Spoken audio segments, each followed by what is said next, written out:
شروع اللہ کا نام لے کر جو بڑا مہربان نہایت رحم والا ہے۔ الف لام میم را۔ اے نبی، یہ کتاب الہی کی آیتیں ہیں اور جو کچھ تمہارے پروردگار کی طرف سے تم پر نازل ہوا ہے حق ہے، لیکن اکثر لوگ ایمان نہیں لاتے۔ اللہ وہی تو ہے جس نے ستونوں کے بغیر آسمان جیسا کہ تم دیکھتے ہو اتنے اونچے بنائے، پھر عرش پر جلوہ افروز ہوا اور سورج اور چاند کو کام میں لگا دیا۔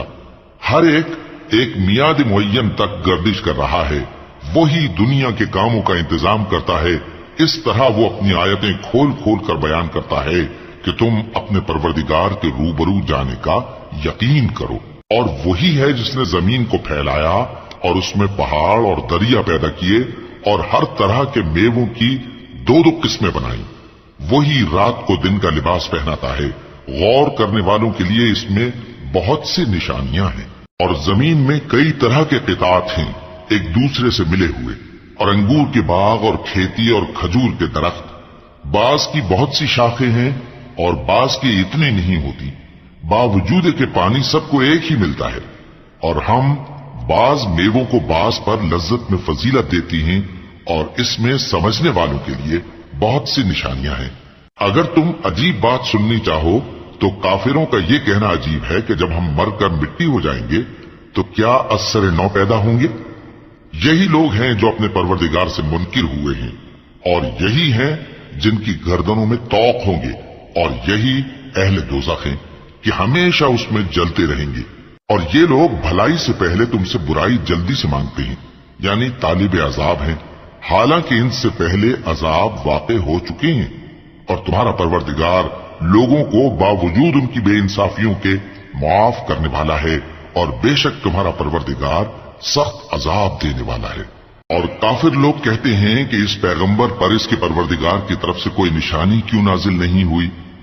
اے نبی، تم تو صرف خبردار کرنے والے ہو، اور ہر ایک قوم کے لیے رہنما ہوا کرتا ہے۔ اللہ ہی اس بچے سے واقف ہے جو عورت کے پیٹ میں ہوتا ہے، اور وہی پیٹ کے سکڑنے اور بڑھنے سے بھی واقف ہے، اور ہر چیز کا اس کے ہاں ایک اندازہ مقرر ہے۔ وہ چھپی اور ظاہر چیزوں کا جاننے والا ہے، سب سے بزرگ ہے، عالی رتبہ ہے۔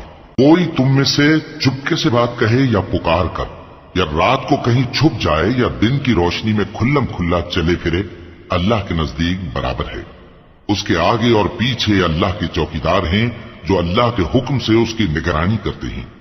اللہ اس نعمت کو جو کسی قوم کو حاصل ہے نہیں بدلتا جب تک کہ وہ اپنی حالت کو نہ بدلے، اور جب اللہ کسی قوم کے ساتھ برائی کا ارادہ کرتا ہے تو وہ پھر نہیں سکتی، اور اللہ کے سوا ان کا کوئی مددگار نہیں ہوتا۔ وہی تو ہے جو تم کو ڈرانے اور امید دلانے کے لیے بجلی دکھاتا اور بھاری بھاری بادل پیدا کرتا ہے، اور رعد اور فرشتے سب اس کے خوف سے اس کی تسبیح و تحمید کرتے رہتی ہیں۔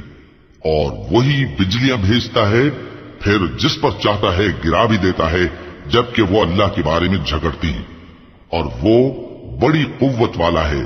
کام کا پکارنا تو اسی کا ہے، اور جن کو یہ لوگ اس کے سوا پکارتے ہیں وہ ان کی پکار کو کسی طرح قبول نہیں کرتے، مگر اس شخص کی طرح جو اپنے دونوں ہاتھ پانی کی طرف پھیلا دے تاکہ دور ہی سے اس کے منہ تک آ پہنچے، حالانکہ وہ اس تک کبھی بھی نہیں آ سکتا۔ اور اسی طرح کافروں کی پکار بیکار ہے۔ اور جتنی مخلوقات آسمانوں اور زمین میں ہے، خوشی سے یا ناخوشی سے اللہ کے آگے سجدہ کرتی ہے، اور ان کے سائے بھی صبح و شام سجدے کرتے ہیں۔ ان سے پوچھو کہ آسمانوں اور زمین کا پروردگار کون ہے؟ تم ہی کہہ دو کہ اللہ۔ ان سے کہو کہ کیا تم نے اللہ کو چھوڑ کر ایسے لوگوں کو کارساز بنایا ہے جو خود اپنے نفع و نقصان کا بھی اختیار نہیں رکھتے؟ کہو کیا اندھا اور آنکھوں والا برابر ہیں، یا اندھیرا اور اجالا برابر ہو سکتا ہے؟ بھلا ان لوگوں نے جن کو اللہ کا شریک مقرر کیا ہے، کیا انہوں نے اللہ کسی مخلوقات پیدا کی ہے جس کے سبب ان کے لیے مخلوقات مشتبہ ہو گئی ہے؟ کہہ دو کہ اللہ ہی ہر چیز کا پیدا کرنے والا ہے، اور وہ یکتا ہے، بڑا زبردست ہے۔ اسی نے آسمان سے مے برسایا، پھر اس سے اپنے اپنے اندازے کے مطابق نالے بہ نکلے، پھر پانی پر پھولا ہوا جھاگ آ گیا، اور جس چیز کو زیور یا کوئی اور سامان بنانے کے لیے آگ میں تپاتے ہیں اس میں بھی ایسا ہی جھاگ ہوتا ہے۔ اس طرح اللہ حق و باطل کی مثال بیان فرماتا ہے۔ سو جھاگ تو سوکھ کر زائل ہو جاتا ہے اور پانی جو لوگوں کو فائدہ پہنچاتا ہے وہ زمین میں ٹھہرا رہتا ہے۔ اس طرح اللہ صحیح اور غلط کی مثالیں بیان فرماتا ہے تاکہ تم سمجھو۔ جن لوگوں نے اللہ کے حکم کو قبول کیا ان کی حالت بہت بہتر ہوگی، اور جنہوں نے اس کو قبول نہ کیا اگر روئے زمین کے سب خزانے ان کے اختیار میں ہوں تو وہ سب کے سب اور ان کے ساتھ اتنے ہی اور نجات کے بدلے میں صرف کر ڈالیں، مگر نجات کہاں؟ ایسے لوگوں کا حساب بھی برا ہوگا اور ان کا ٹھکانہ بھی دوزخ ہے، اور وہ بری جگہ ہے۔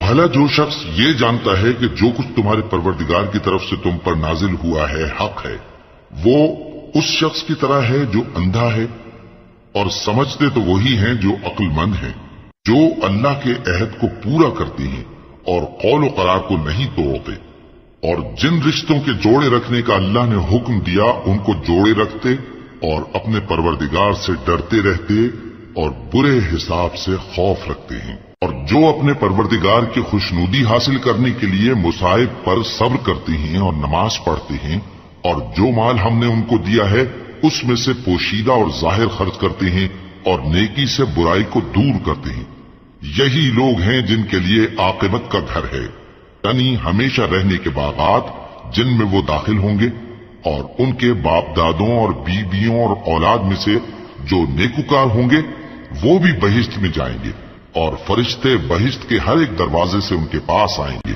اور کہیں گے تم پر سلام ہو، یہ تمہاری ثابت قدمی کا بدلہ ہے، اور عاقبت کا گھر خوب گھر ہے۔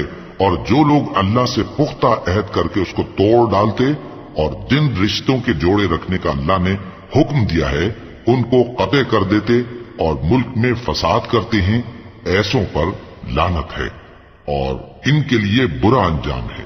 اللہ جس کا چاہتا ہے رزق فراخ کر دیتا ہے اور جس کا چاہتا ہے تنگ کر دیتا ہے، اور کافر لوگ دنیا کی زندگی پر خوش ہو رہے ہیں، اور دنیا کی زندگی آخرت کے مقابلے میں بہت تھوڑا سامان ہے۔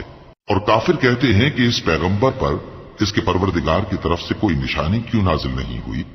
کہہ دو کہ اللہ جسے چاہتا ہے گمراہ کرتا ہے، اور جو اس کی طرف رجوع ہوتا ہے اس کو اپنی طرف کا رستہ دکھاتا ہے، یعنی ان کو جو ایمان لاتے اور جن کے دل اللہ کی یاد سے آرام پاتے ہیں ان کو۔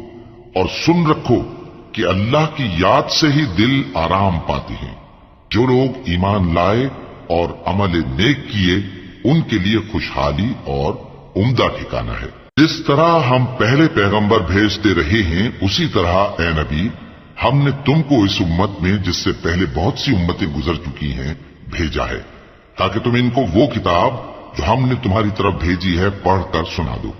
اور یہ لوگ رحمان کو نہیں مانتے، کہہ دو وہی تو میرا پروردگار ہے، اس کے سوا کوئی معبود نہیں، میں اسی پر بھروسہ رکھتا ہوں اور اسی کی طرف رجوع کرتا ہوں۔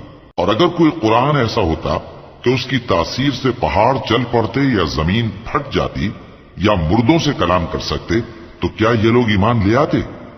بات یہ ہے کہ سب باتیں اللہ کے اختیار میں ہیں، تو کیا مومنوں کو اس سے اطمینان نہیں ہوا کہ اگر اللہ چاہتا تو سب لوگوں کو ہدایت کے رستے پر چلا دیتا؟ اور کافروں پر ہمیشہ ان کے اعمال کے بدلے آفت آتی رہے گی یا ان کے مکانات کے قریب نازل ہوتی رہے گی یہاں تک کہ اللہ کا وعدہ آ پہنچے۔ بے شک اللہ وعدہ خلاف نہیں کرتا۔ اور تم سے پہلے بھی رسولوں کے ساتھ تمسخر ہوتے رہے ہیں تو میں نے کافروں کو مہلت دی، پھر میں نے ان کو پکڑ لیا، سو دیکھ لو کہ میرا عذاب کیسا رہا۔ تو کیا وہ جو ہر شخص کے اعمال کا نگراں و نگہبان ہے وہ بتوں کی طرح بے علم و بے خبر ہو سکتا ہے؟ اور ان لوگوں نے اللہ کے شریک مقرر کر رکھے ہیں، ان سے کہو کہ ذرا ان کے نام تو لو۔ کیا تم اسے ایسی چیزیں بتاتے ہو جو روئے زمین پر ہیں اور اسے معلوم نہیں، یا تم لوگ محض سطحی بات کی تقلید کرتے ہو؟ اصل یہ ہے کہ کافروں کو ان کے فریب خوبصورت معلوم ہوتے ہیں اور وہ ہدایت کے رستے سے روک لیے گئے ہیں، اور جسے اللہ گمراہ رہنے دے اسے کوئی ہدایت کرنے والا نہیں۔ ان کو دنیا کی زندگی میں بھی عذاب ہے اور آخرت کا عذاب تو بہت ہی سخت ہے۔ اور ان کو اللہ کے عذاب سے کوئی بھی بچانے والا نہیں۔ جس جنت کا پرہیزگاروں سے وعدہ کیا گیا ہے اس کی شان یہ ہے کہ اس کے نیچے نہریں بہ رہی ہیں، اس کے پھل ہمیشہ باقی رہنے والے ہیں اور اس کے سائے بھی۔ یہ ان لوگوں کا انجام ہے جو متقی ہیں، اور کافروں کا انجام دوزخ ہے۔ اور جن لوگوں کو ہم نے کتاب دی ہے وہ اس کتاب سے جو تم پر نازل ہوئی ہے خوش ہوتی ہیں، اور بعض فرقے اس کی بعض باتیں نہیں بھی مانتے۔ کہہ دو کہ مجھ کو یہی حکم ہوا ہے کہ اللہ ہی کی عبادت کرو اور اس کے ساتھ کسی کو شریک نہ بناؤ۔ میں اسی کی طرف بلاتا ہوں اور اسی کی طرف مجھے لوٹنا ہے۔ اور اسی طرح ہم نے اس قرآن کو عربی زبان کا فرمان بنا کر نازل کیا ہے۔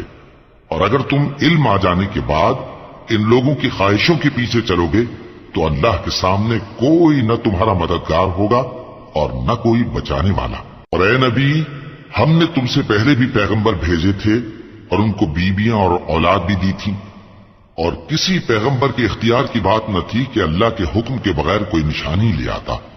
ہر حکم قضا کتاب میں لکھا ہوا ہے۔ اللہ جس چیز کو چاہتا ہے مٹا دیتا ہے اور جس کو چاہتا ہے باقی رکھتا ہے، اور اسی کے پاس اصل کتاب ہے۔ اور اگر ہم کوئی عذاب جس کا ان لوگوں سے وعدہ کرتے ہیں تمہیں دکھائیں، یعنی تمہارے روبرو ان پر نازل کریں، یا تمہاری مدت حیات پوری کر دیں، یعنی تمہارے انتقال کے بعد عذاب بھیجیں، تو تمہارا کام ہمارے احکام کا پہنچا دینا ہے اور ہمارا کام حساب لینا ہے۔ کیا انہوں نے نہیں دیکھا کہ ہم زمین کو اس کے کناروں سے گھٹاتے چلے آ رہے ہیں، اور اللہ جیسا چاہتا ہے حکم کرتا ہے، کوئی اس کے حکم کا رد کرنے والا نہیں، اور وہ جلد حساب لینے والا ہے۔ جو لوگ ان سے پہلے تھے وہ بھی بہتیری تدبیریں کرتے رہے ہیں، سو تدبیر تو سب اللہ ہی کی ہوتی ہے۔ ہر شخص جو کچھ کر رہا ہے اللہ اسے جانتا ہے، اور کافر جلد معلوم کر لیں گے کہ آخرت میں اچھا انجام کس کے لیے ہوتا ہے۔ اور کافر لوگ کہتے ہیں کہ تم پیغمبر نہیں ہو۔